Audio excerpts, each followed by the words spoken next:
Welcome back to another episode of NFT Catcher Podcast. We'd like to remind everybody that nothing on the show is meant as financial advice, and to please do your own research. Thank you, and enjoy the show.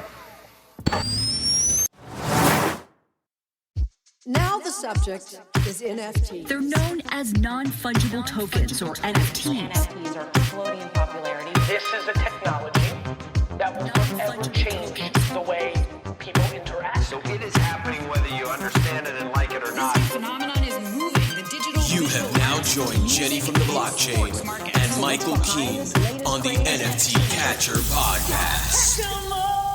What's up, everyone, and welcome back to another episode of the NFT Catcher Podcast with me, Jenny from the blockchain, and my co-host, Michael Keene. Today, we're going to be talking about what happened in the past week in the NFT space. And Michael's got some juicy topics for us.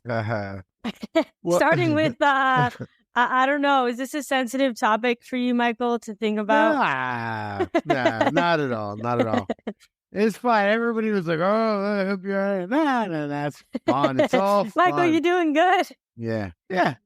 So, you want to talk about Nakamigos right off the bat? Not even get into what we've been up to. Not even get into this is like our first show in 2 weeks. No, it's all good. Let's go. That's true. It has been we have been. No, let's get right into it. We'll talk about that. We've been away. Okay, we'll loop back. We'll loop back.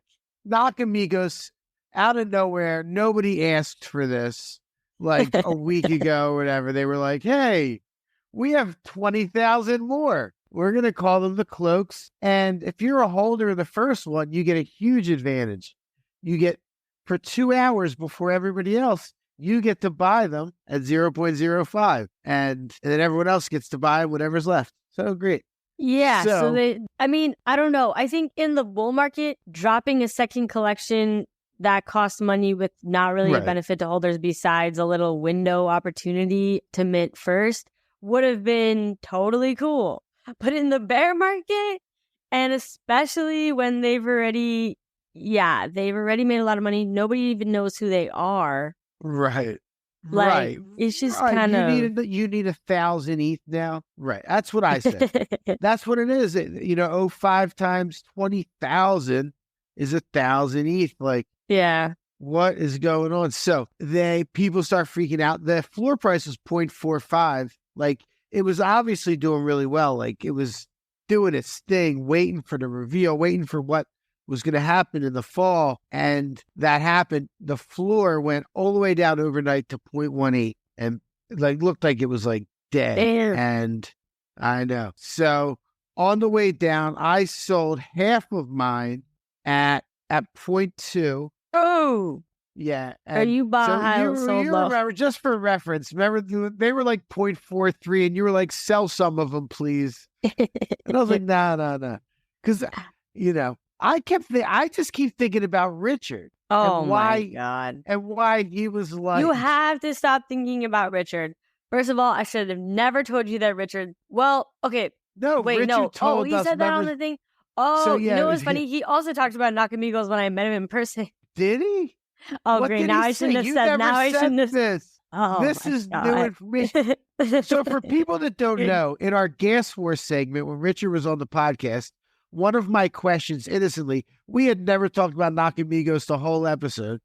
And I say, what's the most underrated NFT project? And he goes, Nakamigos. Yeah. And I go, really? He goes, I said, who's the founder? He said, we don't talk about that. He said, yeah. And then he said that twice. We don't talk about that, with a big smirk on his face. I'm pretty sure he knows. So I definitely knows. I met him at VCon at the speakers lounge, whatever. And I was like, oh my God, you're Richard. And I took a picture with him and everything. Then we started chatting and Nick Small was there, he's some 15-year-old kid. I know so Nick. He's very curious. I know Nick. Yep. We should get him on the pod. He'd be funny to have on the pod. Nick's awesome. Yeah, totally. Yeah. So he was who's the founder of the Nakamigos? He was really pressing and and he's a kid, so he doesn't give a F. So I was just there sitting back and observing, And then, but yeah, it kind of seemed like he knew who the founders were. I know he knew. So that was that verifies it. What he did was his interaction with us, because he didn't know that question was coming. He wasn't prepared for it. We hadn't talked about him. that was his, and he was smirking the whole time. But they could just be nobodies. No, no. There's Like, what if they're somebody. just okay? It's somebody, and it's somebody, whatever the reason is. So it's okay. It's okay. I'm not blaming Richard for anything. Like, but it was a really poor decision on their part. Screw you, Richard. Unless there's some. No, I love Richard. Honestly, the reason. I think he's one of the smart. I bought 12 of them on him saying that because I think he's one of the smartest people, and it was right. I should have doubled up and got out, but right. So what did you buy them for? I bought them for about 0.25. So you sold. Okay, you basically. I didn't. You lost a little. And then listen to this move. Do you know what? Do you even know what Sugartown is? I heard about Sugartown. So you talked about it in the last. Okay, I did. Yeah, it was a very popular mint coming up. I couldn't get myself on the whitelist. Okay. Mark Lowe was on the whitelist. He got one. He was very happy. Nice. It went up. It got up to 0.18. So when I sold those 6, I bought 2 of them 0.18, and then yesterday I just sold one at 0.36. So I got one for free. So okay. Yeah. Make a and move. The floor, and the floor is like 0.39 on the or 0.4 or something on the Orcas now. And Nakamigos is coming back. It's like 0.25. Let me see where it is. Let me see where it is exactly. Okay. I mean, of course, people are going to rage sell. You know, that's kind of to be expected. Yeah. People get pissed off. They changed it. They said now it's free for holders. Oh. They okay. So that's what turned it around a little bit. So people are going to get these ones for free. They also have the new ones have some sort of Well, so you don't want the free one? So you're just like, fuck it, I'm out, or what? Man, I don't want to be out because Richard knows who the founder is and he's excited about it. So I don't want to be out. If it wasn't for that, I would like my brain is telling me to sell like right before the drop because that's probably when it's going to get to its highest. But then what am I going to hit a rare in the drop? Just keep a couple. How many do you have? I have 6 now. I had 12. Okay. I dumped so half. 6. Okay. Yeah. I love Blair is so good. Blair is so awesome for trading because you can just be like, take 6. You don't have to price them all, and all that stuff. Just accept 6 bids. It's awesome. Shout out Blair. Yeah, that's also Blair is where I do all my data. I love DGen's Finance, but Blair, I might as well be in one spot because they have just as good, maybe better data. And I can do my trading in the same spot. So there's no reason. You need Pac-Man on, the founder. Yeah. Pac-Man. I did a call with him while before they were in beta when it was barely launched. I got early access. Yeah, I got early access to Blair. Oh, shoot. That influencer perk. Yes. I remember Zeneca was tweeting about it. So I just messaged the guy and he was like, I'll show you around and let me on. Hey. Yeah. That's awesome. So Auras are 0.37, Sugartown 0.37, Nakamigos 0.28, still inching up. Okay. So the holders, there's 10K holders, right? Or not 10K holders. It's the first collection was 10K, right? First collection was 20. It's 20. Oh, so 20. Everybody's gonna get it for free. Is there no public if they all claim. Right, so they're not all. Everybody gets it for free. They're not all going to claim. There's going to be some left to be sold, and then that'll be sold, and they'll make that money. Okay, that's interesting. Yep. I'm going to tell you some. Since you haven't been around, I'm going to tell you some collections and have you guess the floor price. Okay, let's go. To start with the Bored Apes. Ooh, 35. Wow, 24.5. No, are you serious? I'm 100% serious. Oh, how much is that in US? USD. 25 times. ETH is down to 1,000. No, it's not. No, I'm just messing with you. Oh, it's like 1,600. It's like 1,600. I'm like, I need to be stocking up. Damn. Right. It's like 1,600 and change. Let's see. So what? Yeah, so 16 that. It's like just under 40,000 for a Bored Ape. Oh wow. It's like a Hyundai. Interesting. Yeah.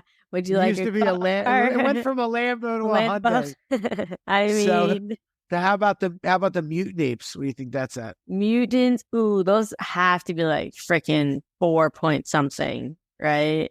Yep. Are they? 4.94. High fours, 4.94. Okay. How about V Friends? Ooh, those have to be below 1 ETH. Is that too low? I don't know. Yeah. Those are probably down bad. They're probably like 0.8 or something. 1.6. Oh, 1.6. Okay. Yeah. But V Friends 2 is really low. V Friends 2 is like, I think 0.08 or something. Right. And OD Force, I'll give you the last one.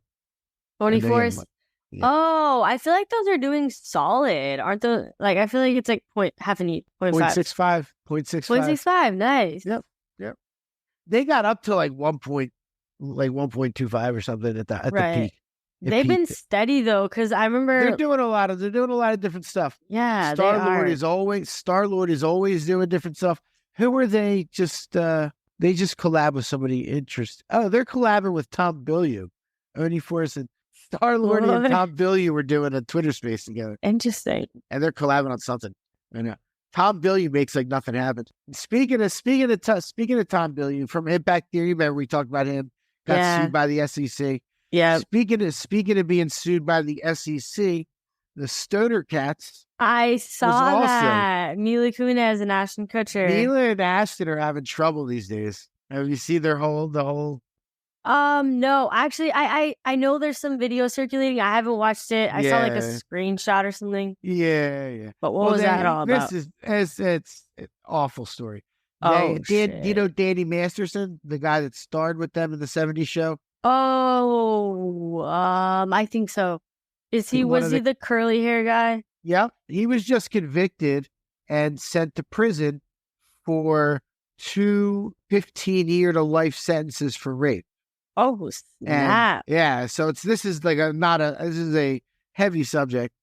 And Ashton Kutcher and Mila Kunis wrote character letters for him to the judge, and the letters went public, and they caught a lot of backlash for that. So that happened. Character letters? And, wait, so what? Yeah. They were like, yo, don't put him in jail. They weren't like, don't put him in jail, but they were like, he was a mentor. We've only known him to be a great person, kind of things. Okay, I see. Yeah, not word. I don't know about word for word. It was something like that. Right. Yeah. And now, Stoner Cats. Yeah, and I saw that they ended up like settling or whatever, and they just had to pay $1 million. Just like Tom Bilyeu did. They had to pay $1 million. But they raised a shit ton. Like, they only had to pay $1 million. They raised 8? Oh, yep. I don't know why I thought they raised way more than that. Yep. They raised 8. Oh, okay. If you remember, there was like a bunch of people lost. It was when it was the Wild West, and a bunch of people lost gas on that. Oh, yeah. People were so pissed. I do remember that. Yep. And Tropo Farmer caused such a stink that Ashton Kutcher decided to give back. It was $1.6 million. All the people's gas, and they refunded everyone that lost gas but didn't get a Stoner Cat. Oh, yeah. What's the Stoner Cat's floor? It's probably, I don't even know if you're able to trade it right now. Weren't those like 0.2 to mint?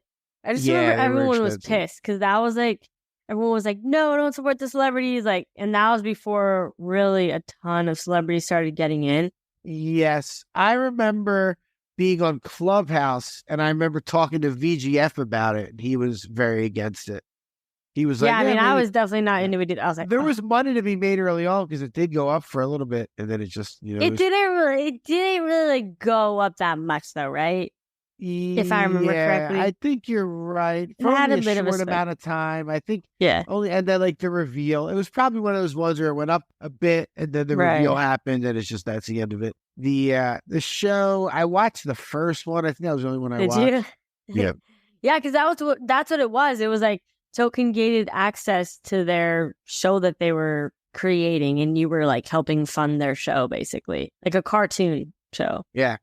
One of our past guest, Mac Flavel, was on the team that did that. He was pretty much the project manager for that. If anybody wants to hear, go back and listen to the episode.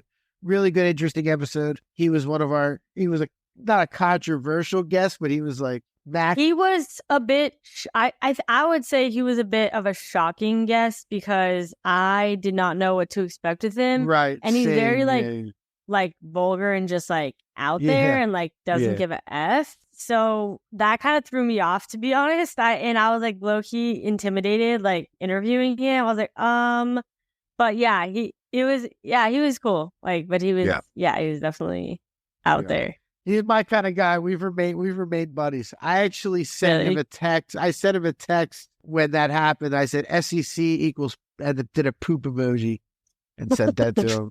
He sent me a little gift back. I'm trying to find what episode really quick so we can. It was early. I know. I was in. That was the episode I was in Costa Rica. I remember the Airbnb. Episode 66. Nice. Well, that's kind of a cursed episode number. 66 isn't bad. 666 is bad. Right. We'll skip that episode. That means we have to stop at 665 episodes. Really? Okay. That's our limit. At this pace, that's going to end up being, that's like 6 more years. So if you're committing to 6 years, I'll take that for now. I remember when you tried to get me to commit to like 10 years. No, I don't know. I'd take it one episode at a time. But hey, it's been 2 years, so who knows how much longer we'll go. Oh my God. Maybe a few years, maybe 6 years. I don't know. That does seem like a long time. Yeah. You never know. Could be another bull run. Know. Yeah. Could be another bull. Yeah, true. Yeah, if there's another bull run, we'll keep going. If it stays like this, I don't know. It stays like this, we'll probably still keep going. But right, yeah, who knows for how long, I guess? I don't know. I guess we'll just stop if people just stop listening. If nobody listens anymore, then we'll stop. Right. Okay. Nobody listens. We still get on. We still have our crew. I know the people that listen every episode because they definitely comment. Yeah. And we can see the downloads. We see that there are, in fact, people listening. Yes. Sometimes you never know. Sometimes it feels like we're just talking to ourselves, but we also have fun. We wouldn't do it. If we don't have fun, then we wouldn't do it. That should tell ourselves. Facts. Oh, yeah. That's how I go through life. If it's not fun for me, I'm not enjoying it, or it's not a challenge that I'm working towards something, long term, then it's like, I just don't do it. And if there ever is a time that you don't want to do it and it's not for you, you don't have to do it for me. You know that, right? You know what I mean? I took a break. I took a break for a little, for like 2 months. Yeah. But I know I joke and I like 10 years, we're going to do it forever. Don't feel like that I'm like. Yeah. That's fair. No, I appreciate you saying that. I think definitely you guys help push me to keep going. I think, I really like it, but it's like, if you are doing a podcast alone, it is so much harder because it's just so much easier when you have other people that are counting on you. And it's like, it's just like, you feel like we're all doing this together, and it's just, you can go a lot further that way. 1,000%. Yeah. I would never want to do them just by myself. That would get boring. Yeah, totally. So next up, this is actually a pretty big deal. Have you heard of this Machi Big Brother, the AIP that he presented? The AIP? AIP is the ape improvement project or whatever, the ape coin, the ape coin DAO. So he has this proposal. He's asking for 11 million ape coin to create this thing called the DAM DAO, the digital art movement. And Machi's asking for money. I thought he was already rich from scamming all those people. So he's asking, allegedly. So he's asking for $11 million. It's gone into this DAO. So there's a whole thing behind it. You can read the DAO. I've put it through ChatGPT. I also put every article about him through ChatGPT. I got everything on this guy. And then I asked it for a conclusion and what it thinks about him and everything. And I'll tell you, what did ChatGPT say? Yeah, I got you. I got it right in front of me. So first of all, the digital art movement, it looks like it's going to pass. He's been doing interviews, and he was on Coffee with Captain. You know how much I respect those guys, Steve and Chris, and they had him on, asked him all the tough questions, and we're satisfied with his answers. They make it he's saying all the right answers, that he's not going to be part of the multi-sig. The DAO's not allowed to buy his apes. So basically, there's $11 million. They're going to buy up apes. They're going to buy up other art and digital assets, a lot of Yuga stuff and other things like fidenzas and whatever, and display them in museums around the world. And there's a dam down, so there's going to be a token. Why? Why does he want to do that? What is in it for him? Right. Exactly. To spread the love of he's digital not a lover. art. He's a freaking scammer. He's XBT wrote a whole thread about all the different ways he's made hundreds of millions of dollars, or I don't know if it's hundreds of millions, but millions of dollars scamming people. And I believe that he's a smooth talker for sure. I think that a lot of like scammers and people that are like manipulative, like they are likable. Like they're smooth talkers. They're likable. They get people on their side, and then that's like Beanie. That's what it is. Why is he doing this? If this was somebody that was like known as like somebody that just genuinely loves art and is always pushing art forward, this guy's known as a manipulator. He's known for what he did on Blur, like, yeah, I don't know what he's trying to do. Like, I just feel like in a year from now, if something goes wrong with it, like, and it's just going to be like, it was so obvious. It was Machi. Right. Everyone's like, this is, so is this going to pass, do you think? Yeah, it looks like it's going to pass. Oh, and it's got the blessing of people, like I said, Steve and Chris. And like, people are getting bamboozled.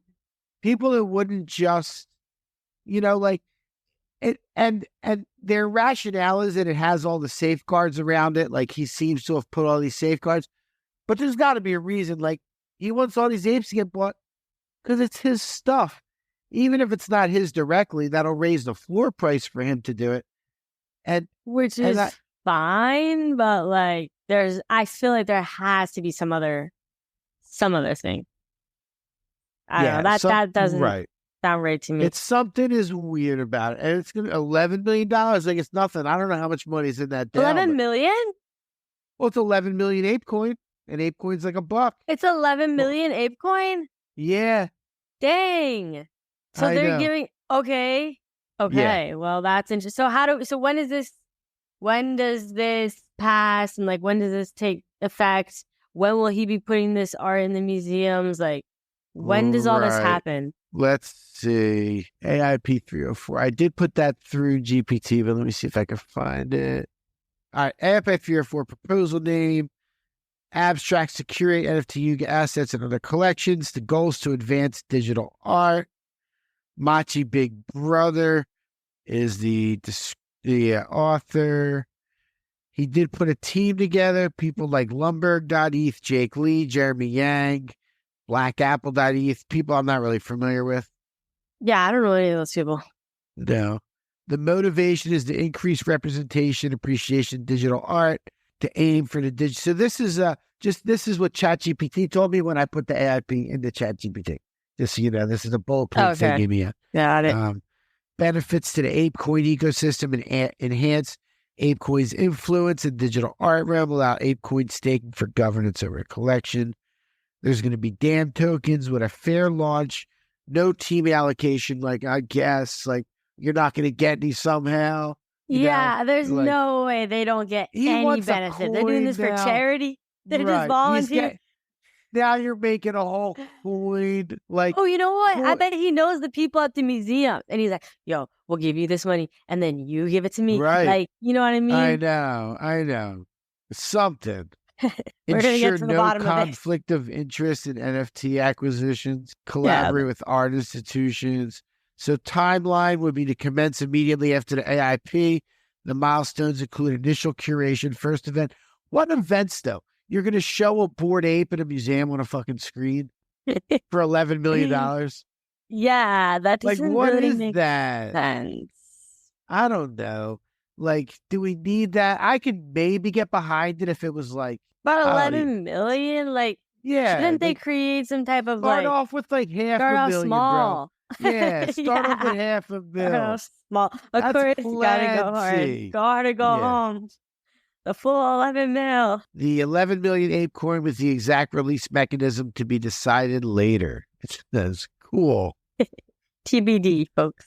30% for initial distribution, 70% to the treasury. Oh, yeah, you're supposed to be running for council so you can shoot this kind of thing down. So here's this guy. Let's see. Let me get back to Jeremy Wang. I think that's his name. Let's see. I gotta see. He's like he was like a rapper. Machi? Yeah. Oh. Watch Yeah. me show you. He's had 9 lives. All right. So, sorry, Jeffrey Wang, aka it's Huang. I think I'm pronouncing that right. Wang. Maybe. Machi Big Brother. Founding member of pop rap trio LA Boys in 1991. Damn. Active into the late 90s, the LA Boys released 13 albums, gained immense popularity in Asia, founded the hip-hop group Machi in 2003, later formed Machi Entertainment, a subsidiary of Warner Music Taiwan. As a tech entrepreneur, he founded 17 Media, which became one of Asia's most popular live streaming apps. He founded Mithril, a crypto venture, in late 2017, and Formosa Financial. Now, these bullet points go through all kinds of controversies and tracking of ETH movements through these. I can't go through it all now, but like in 2018, lots of ETH moving around in weird places. They try to connect it all to Machi, whatever it is. Like it gets really convoluted. And then at the very end, it says conclusion.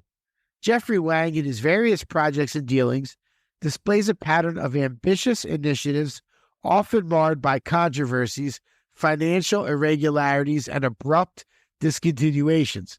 Whether these actions are a result of intentional deception, mismanagement, or simply bad luck remains a matter of speculation. Bad luck. One thing is, this is ChatGPT. That's funny. One thing is clear.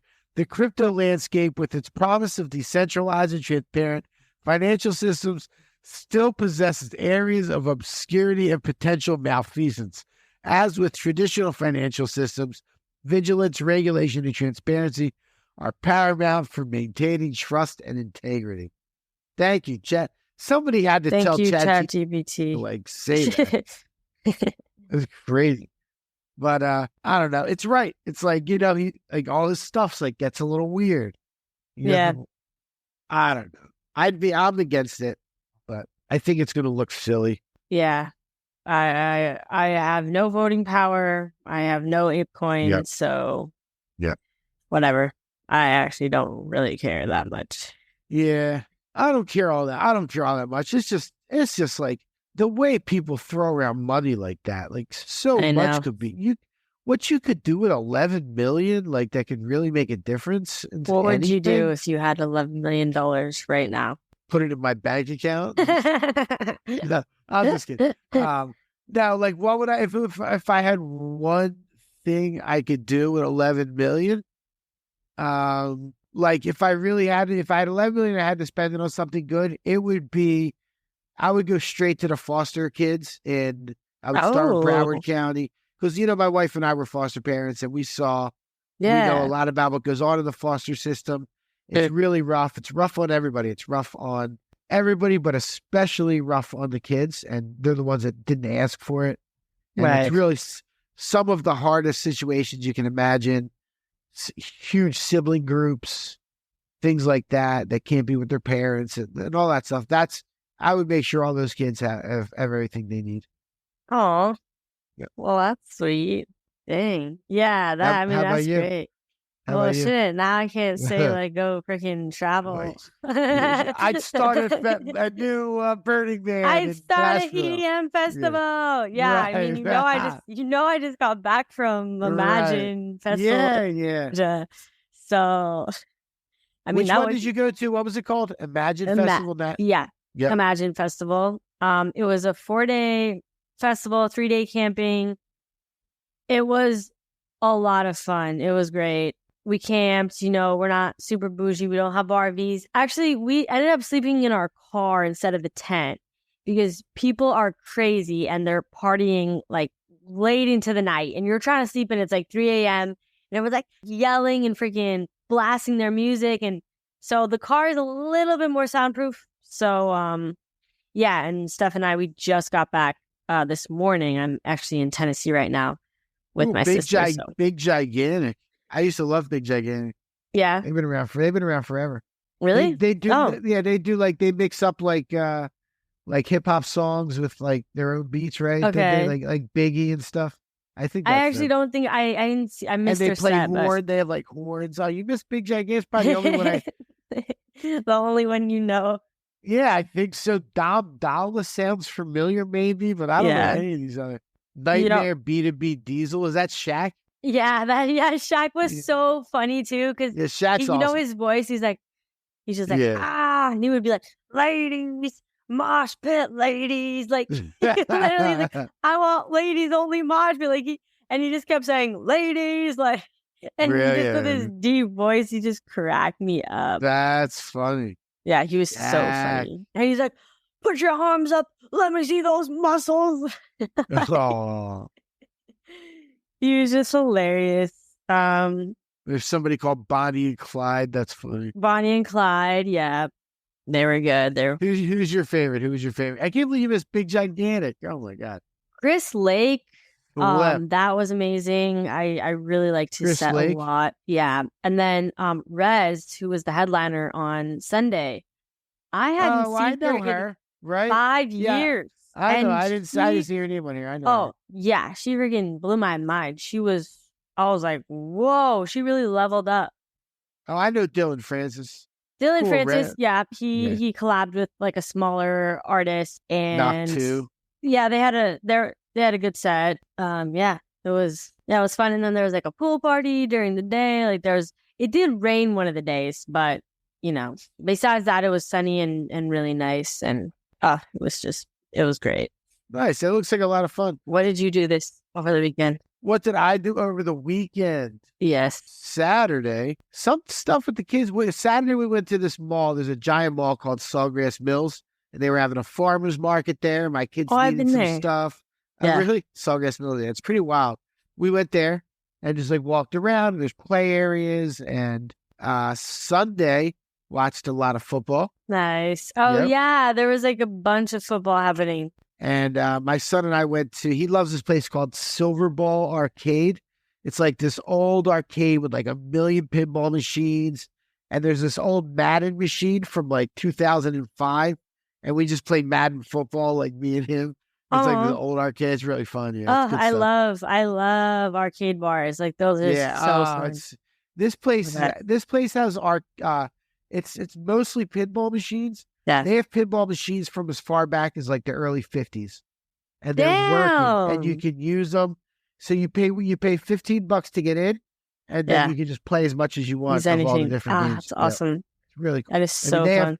They have pinball machines all the way through, like real old ones, kind of old, like rare ones. And they keep scores. So everyone has high scores. That if you get a high score, they'll change it for you. Oh, that's awesome. Yeah. Give me a leaderboard. Yeah, exactly.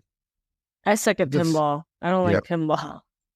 But I like all the other little fun games. Today we went fishing, actually. I was on a fishing pier for like 3 hours. Oh, yeah. You're always fishing. I know. Summertime. Well, I know. Never fished in we fish all year round here. Oh, yeah. Florida. True. Yeah. You all year. It's better in the winter. Really? Yeah. Oh, yeah. Way better. Cool. That looks like a fun festival. I got to get to a festival again at some point. Yeah. You want to come to the next one with me? It's been a break. I used to go all the time. Maybe. What, do you have any planned? Well, so I think my next festival is probably going to be, it's not really much like a festival. It's just more like a rave, but Decadence. AZ. I always go every year. I remember, not every year, but I try to go every year. Is that like New Year's Eve or something? Or is it around there? It's I remember. 2-day New Year's Eve celebration, and it's so fun. It's in Arizona. That's cool. We used to buy tickets to that. They have it in Colorado too. We used to buy tickets to that. They have it in Colorado. A couple, I think like 3 different locations they have it. Yeah. We used to buy a lot of EDM. We got like some of them we got in real early. We had this one kid that was on our staff that like knew all. That's why I bet I just went to Chris Lake's site. I bet just you mentioned that he's probably I don't know. I've never heard the name before, but there's probably going to be some shows coming up and once these people blow it up in the festival scene, then that's when they like start selling out their like theater shows and all that stuff. You got to get. You know what you should go to? You should go to What? Electric Forest. That is a trip. That's in like Orlando or something. No, right? it's in Michigan. Oh, is it? Okay. Rossbury. What's the Orlando is, I mean, there's EDC in Orlando. Oh, Electric Daisy Carnival or whatever. That's what I was thinking. Is that what that is? Yeah, EDC, that's massive. Or in Miami, there's Ultra Miami. That's always in. I think That's not March. really camping and stay there. That's a zoo. right. Yeah, I've been down there, but I haven't gone to the camping is way more more fun. Right. Like it's like something about it. Yeah. I'd like to get some of my friends to go. You know, I don't like. We used to go to like the jam band once. That was our scene. The jam band. I actually saw a lot of like, not a lot, but it's like I saw a handful of people that were like older than you, like just What? no, Older like than me? no, like I saw like my I God. straight up saw this guy that was 70.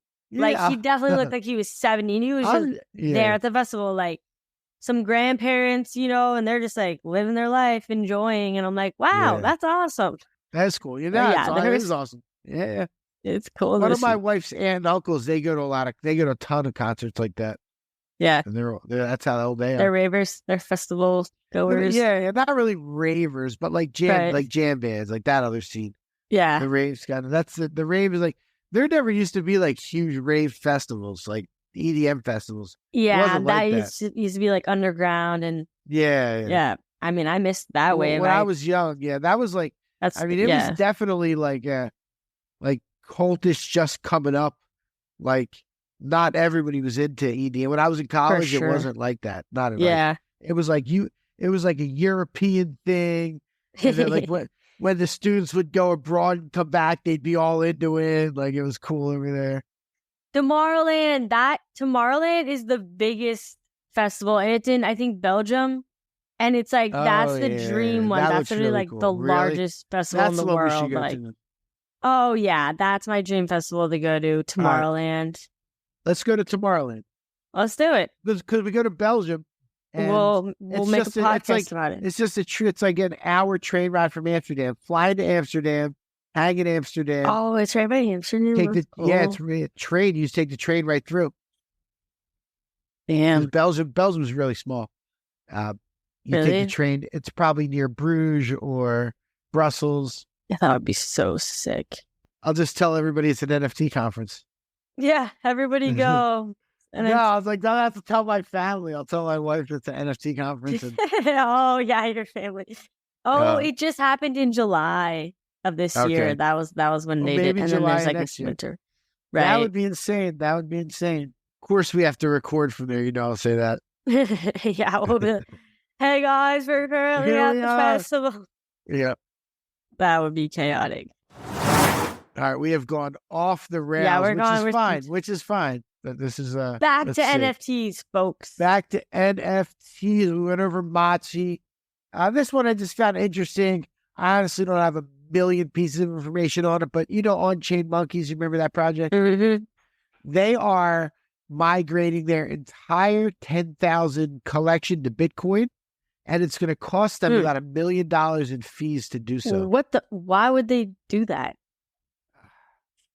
I don't have that rationale. Well, I know they've spoken maybe we need about someone from OnChain Monkeys on here. They actually come on Coffee with Captain Steve was on that team when they first launched. Oh yeah, that's right. I do remember that. Yeah. Mm-hmm. So he talks about them fairly often. I don't know much more on that, but 99% of the voters did agree with the move. They vote for it. So, they agreed. Then there must have been some good reasons for 99% of the people to agree. Yeah, exactly.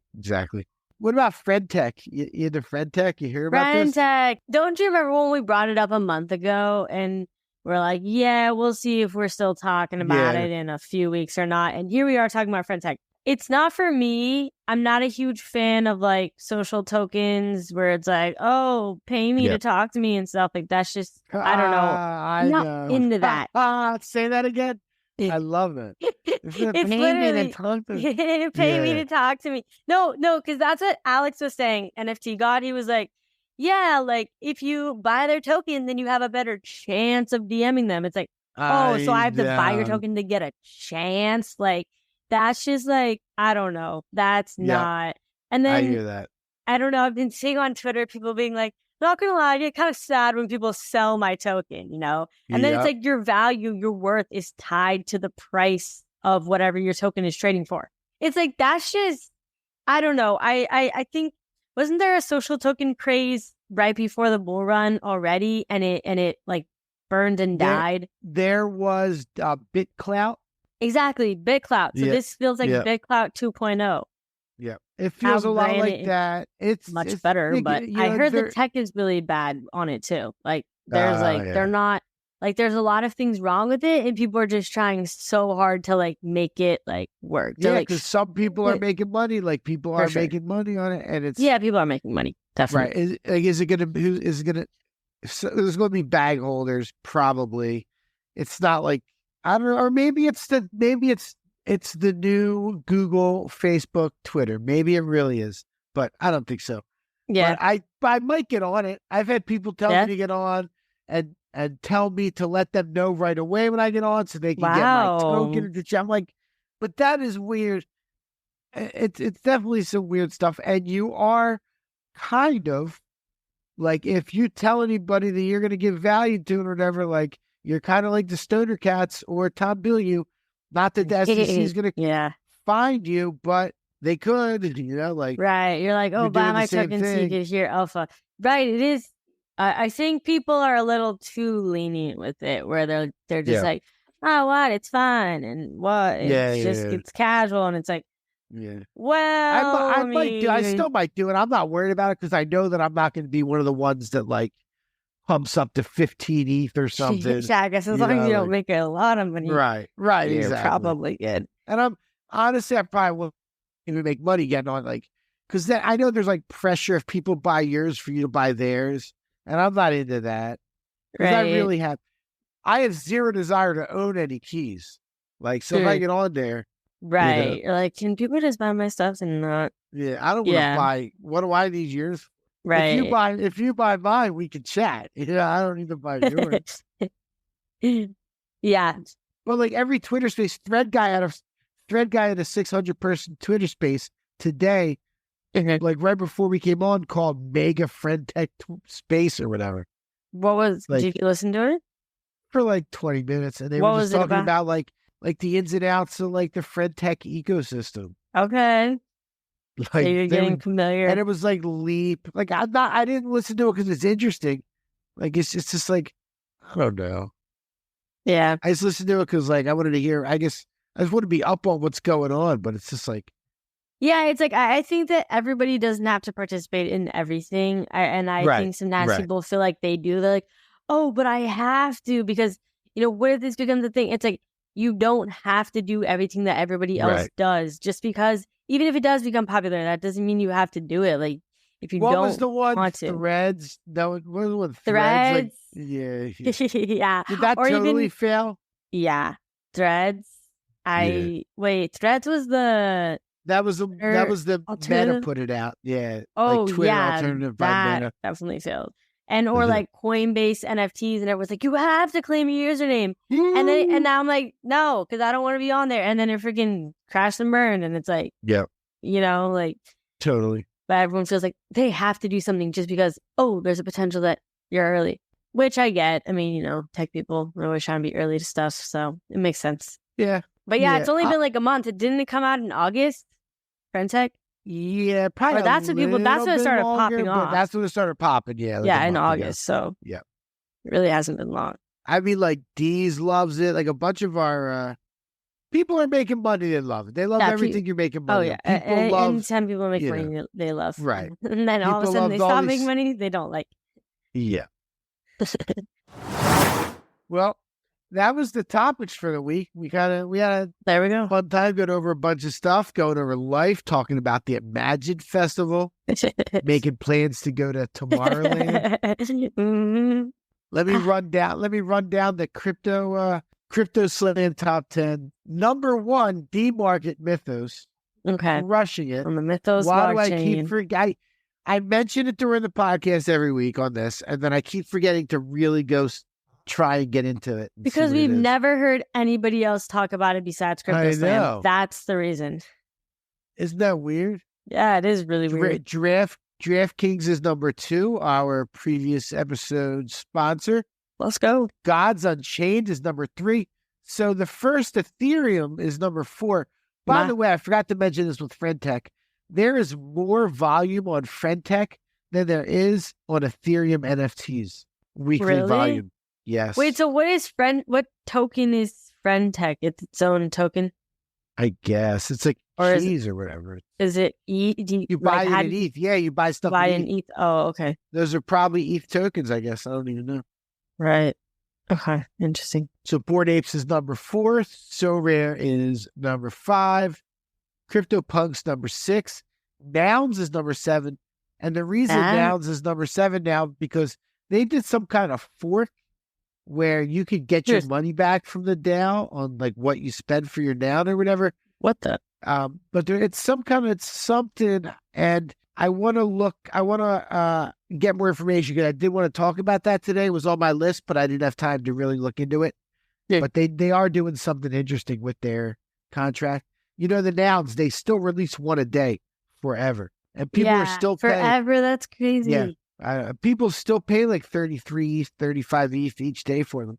What's the supply out of at this point? 856. Oh, that's it? Yeah. Well, it's 300 because it's only been year. 860 days. Yep. Wow, that is cool. That's a cool mission. I like that. It is. It is. Definitely cool. Number 8 is some BRC20s, Bitcoin. Number 9 is my Sugartown auras, which I am a diamond-handed bag holder of one. Oh, nice. That I got for free now. Oh, yeah. Our lemon friends. We never talked about those. Yeah. Again, so they did reveal so they announced on Twitter. We have to give a quick update about this. They announced on Twitter, we're about to reveal who the founders are in our Discord. I wasn't in their Discord, so I honestly didn't even check. And then I didn't see anything about it on Twitter, so I honestly don't even know. But it didn't really affect the price, like, at all. It did not really even move the price. And someone in the Discord was asking, like, what we're going to do with ours. Personally, I only have one. I'm keeping it. I mean, unless it, like, pumps like crazy, like, I don't know. I'm just keeping it. So, yeah. See what happens. I'm the same. I have 2. I'm just going to keep mine. Yeah. Yeah, but nothing crazy so far. But interestingly enough, they're number 10 on the list. Oh, no way. No. Oh, my God. I was about to be mind blown. Like, I really predicted that. Number 10 is your favorite project, Milady Maker. Miladies. You know what? That's a very diverse top 10 list. Like, different blockchains, different projects. Yeah. Nakamigos is number 12. You remember there was a time when Yuga assets would be like 4 out of the first 6? Yeah, it'd be like Bored Apes, Mutants, dogs, Mega Zero, Other Side, all that stuff. Other Side. Yep. Would always be. Not anymore. Well, Not good anymore. stuff. What episode? Do we know what episode number are we on? Because it's not listed anymore. So it's like, are we 170? Andy, throw a number in this one so we can know. 169. 169. Okay, Andy, you have to put, this one has to say 169. Yeah. It has to. Because the 169, that's a good number. That's solid. For the culture. So yeah, wow. Shout out 169. Andy does the thumbs up like, okay, I'll do it. So yeah, sorry about the lack of interviews lately, but unfortunately we had a couple cancellations, folks. Yeah, our last two canceled. I know, and back to back, like that never happened. We're like, whoa, 2 people canceled back to back. That's crazy. So, but we have several more booked, for the next couple weeks. So don't worry, you guys. We got more interviews coming up soon. So yeah, but thank you for tuning in to this episode of the NFT Catcher Pod. Michael, you got any final words? I am good, but it's good to be back. I had a lot of fun chatting it up with you. Yes, it is so good to be back. Yeah. All right. Well, thank you all for listening, and we'll catch you in the next episode. Peace. Thank you for tuning in to the NFT Catcher podcast. We hope you enjoyed today's episode and learned something new about the exciting world of NFTs. If you enjoyed today's episode, please take a moment to subscribe to our podcast on Apple, Spotify, or wherever you listen to your podcasts. And if you really love what you're hearing, please leave us a rating and review on your favorite platform. If you want to stay up to date with the latest news and insights from the NFT space, be sure to follow us on all the socials at NFT Catcher Pod. You can follow Jennifer at Jennifer_pseudo and Michael at NFTicket. I'm your producer, Andy, and I'm at AJC254. Our theme song's by It's Just Los. We always appreciate your feedback and support, which helps us reach more people and bring you informative and engaging content about NFTs. We look forward to bringing you more great NFT content in future episodes. Thanks for listening. Peace. So